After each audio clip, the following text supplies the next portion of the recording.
మా ఆయనకి నేను, నాకు మా ఆయన. ఎవ్వరు ఒక్కళ్ళు రూపాయి మాకు హెల్ప్ చేసింది లేదు.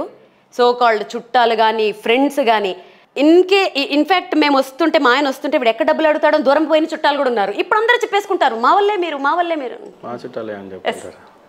ఇలా నవ్వుకుంటాం అంతే. క్లాస్మేట్ అని కూడా అంటుంటారు. ఇక రకరకాలు అనేస్తారు. ఇక చెప్తే బాగోదు, వాళ్ళకే డైరెక్ట్గా గుచ్చుకుంటుంది.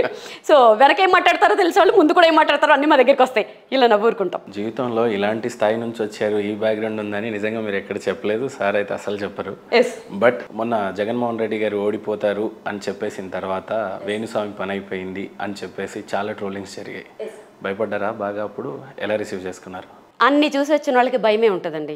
జ్యోతిషం లేకపోతే ఆయన పురోహితం చేసుకుంటారు, సత్యనారాయణ కథలు చెప్పుకుంటారు, నేను 4 క్లాసులు చెప్పుకుంటాను, చచ్చిపోం కదా.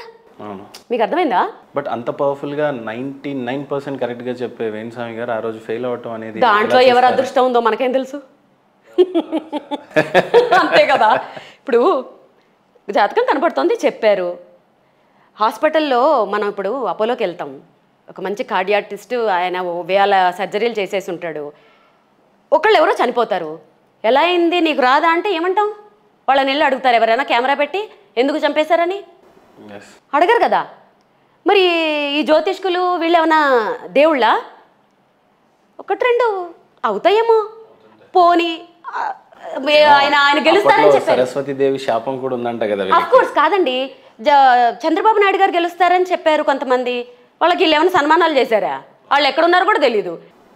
ఒకటి చెప్పనండి, మీకే కాదు సోషల్ మీడియాలో ఎదగాలి అనుకునే ప్రతి ఒక్కళ్ళకి ఒక లైఫ్ని చూసేసిన వాళ్ళలా ఒకటి చెప్తాను. దీని మీ కింద మీరు కామెంట్లే పెట్టుకోండి, ఏమన్నా పెట్టుకోండి. కామెంట్లు పెట్టే వాళ్ళకి కూడా పనికొస్తాయి. ఎందుకంటే ప్రతి ఒక్కరికి బ్యాంక్ అకౌంట్ ఉందో లేదో తెలియదు, కానీ సోషల్ మీడియా అకౌంట్ ఉంటుంది. సో మీకు కూడా ఎవరైనా బ్యాడ్ కామెంట్స్ పెడితే కుంగిపోకండి. ఎందుకంటే సోషల్ మీడియా వచ్చిందే మనల్ని మనం ప్రమోట్ చేసుకోవడానికి, మనం బతకడానికి, ఓకే, మంచి చేయడానికి. దాంట్లో ఒకటి ఫెయిల్ అవుతాయి, ఒకటి ఇది అవుతాయి. ఇప్పుడు నేను ఇంత క్లారిటీగా మాట్లాడుతున్నాను, మా ఆయన మాట్లాడలేకపోవచ్చు. దాన్ని కరెక్ట్గా తీసుకునే వాళ్ళు కొంతమంది ఉంటే, తీసుకునే వాళ్ళు కొంతమంది ఉండొచ్చు. సో వాళ్ళు కామెంట్ పెట్టచ్చు. కామెంట్లు పెట్టి ట్రోల్స్ చేసినంత మాత్రాన చచ్చిపోతామండి? మా మీద ఎంతమంది బతుకుతున్నారో మాకు తెలుసు, మేము ఎంతమందికి హెల్ప్ చేస్తున్నామో మాకు తెలుసు. అలా అని ఇప్పుడు మూసేసుకుని ఏం చేయాలి? ఇంట్లో కూర్చొని ఏడవాలా? ఎందుకు ఏడుస్తాం? బరాబర్ ఏడవం, సమస్య లేదు. ఏమీ లేకపోతే ఆయన సత్యనారాయణ కథలు చేసుకుంటారు, నేను క్లాసులు చెప్పుకుంటాను. ఎల్వి బ్యాగ్ వాడే దగ్గర కోటి బ్యాగ్ వాడుకుంటాను, సైకిల్ మీద వెళ్తాను, ఆటోలో వెళ్తాను. కానీ మా గోల్స్ మేము రీచ్ అయ్యే వరకు ఆ దేవుడు తీసుకుపోతే తప్ప మేము ఆగం. ఓ బాబోయ్, ఎక్కువ ఏ దేవుడిని నమ్ముతారు మీరు? అమ్మా ఏడుకొండల స్వామి, నాకు ఆయన తప్ప. వెళ్ళారా తిరుమలకి ఈ మధ్య ఎప్పుడైనా? ఎలాంటి పూజలు చేస్తారు? ఈ మధ్యలో వెళ్ళలేదండి. చాలా ఎక్కువ పూజలు చేస్తుంటారా ఇంట్లో మీరు? అబే చెప్పానుగా, వైభవలక్ష్మి ప్రతి శుక్రవారం చేస్తాను. ప్రతిరోజు పొద్దుట దీపం పెట్టుకుని వెంకటేశ్వర నామాలు చదువుకుంటాను, అష్టలక్ష్మి స్తోత్రం చదువుకుంటాను, అంతే. ఓ మళ్ళు కట్టేసి ఓవర్ యాక్టింగ్లు చేయను. దేవుడు అంటే ఎంత నమ్మకం మీకు? దేవుడే జీవితం, దేవుడే నమ్మకం, ఆయనే మమ్మల్ని నడిపిస్తున్నాడు. దేవుడు లేడు అనే వాళ్ళకి ఏం చెప్తారు మీరు? మీరు ఇప్పుడు కాఫీ తాగుతారా, టీ తాగుతారా? టీ తాగుతా. ఎందుకు మరి వాళ్ళ గురించి? దేవుడు లేడు అనే వాళ్ళ గురించి ఏం చెప్తాను? అసలు వాడే భూమి మీద లేడు, అసలు వాడు ఒక ఒక ఒక మనిషి కాదు, అది వాడు ఏంటో అదొక మానసిక రోగిలాగా ఫీల్ అవుతాను నేను. ఎందుకంటే దేవుడు అనేది చాలా పెద్దలు చెప్పినట్టు అది ఒక ఎనర్జీ. ఇప్పుడు స్టేజ్ ఎక్కుతాను నేను, దేవుడికి మొక్కుకొని ఎక్కుతాను, అప్పుడు ఏం ఫీల్ అవుతాను? నా స్వామి నా పక్కనే ఉన్నాడు. అది ఇచ్చే ఎనర్జీ ఎంత ఉంటుంది తెలుసా? అంతేగాని ఇప్పుడు వెంకటేశ్వర స్వామి శంఖ చక్రాలు పెట్టేసుకుని నా పక్కన కూర్చోడు ఇలాగా. సో అది ఒక ఎనర్జీ, ఒక నమ్మకం కదా. అది ఎంతమందిని నడిపిస్తుంది, అది ఎంతమందిని బాగు చేస్తుంది.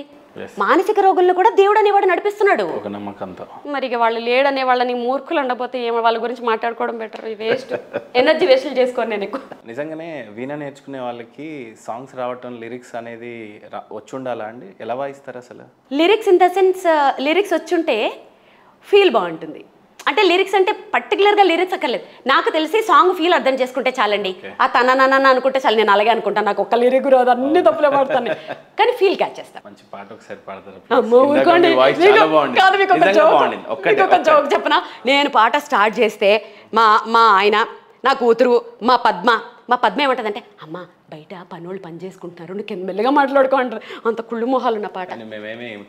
2 లైన్లు పాడతానే.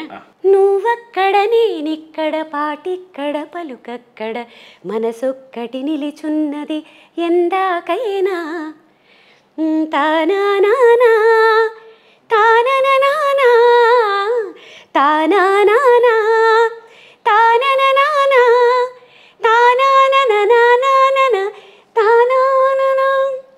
నుంచి లిరిక్స్ రావు, పాట రాదు, అది వీడి మీద వాయించేస్తాను చాలు. Thank you. పాడడం కష్టం కానీ వాయించడం వీణా గారికి అయితే కొట్టిన పిండి, అది అడగండి ఎన్నైనా వాయిస్తాను. చలపతి. ఇందాక బాహుబలి అని కోరుకున్నాను మేడం, బాహుబలితో స్టార్ట్ చేస్తారా? మీరు బాహుబలి ఫ్యానా? ఇండియాలోనే తెలుగు సినిమా కల్చర్ని ఆ స్థాయికి తీసుకెళ్ళింది కాబట్టి అందుకు. Yes, done. ఓకే.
కీబోర్డ్ వాయించే అతనికైనా క్లియర్గా కనపడతాయి కానీ ఆ 4 తీగల్లో ఆ మ్యూజిక్ని రప్పించడం అంటే తయారు చేసిన వాళ్ళకి వాయించే మీకు నిజంగా ఎంత.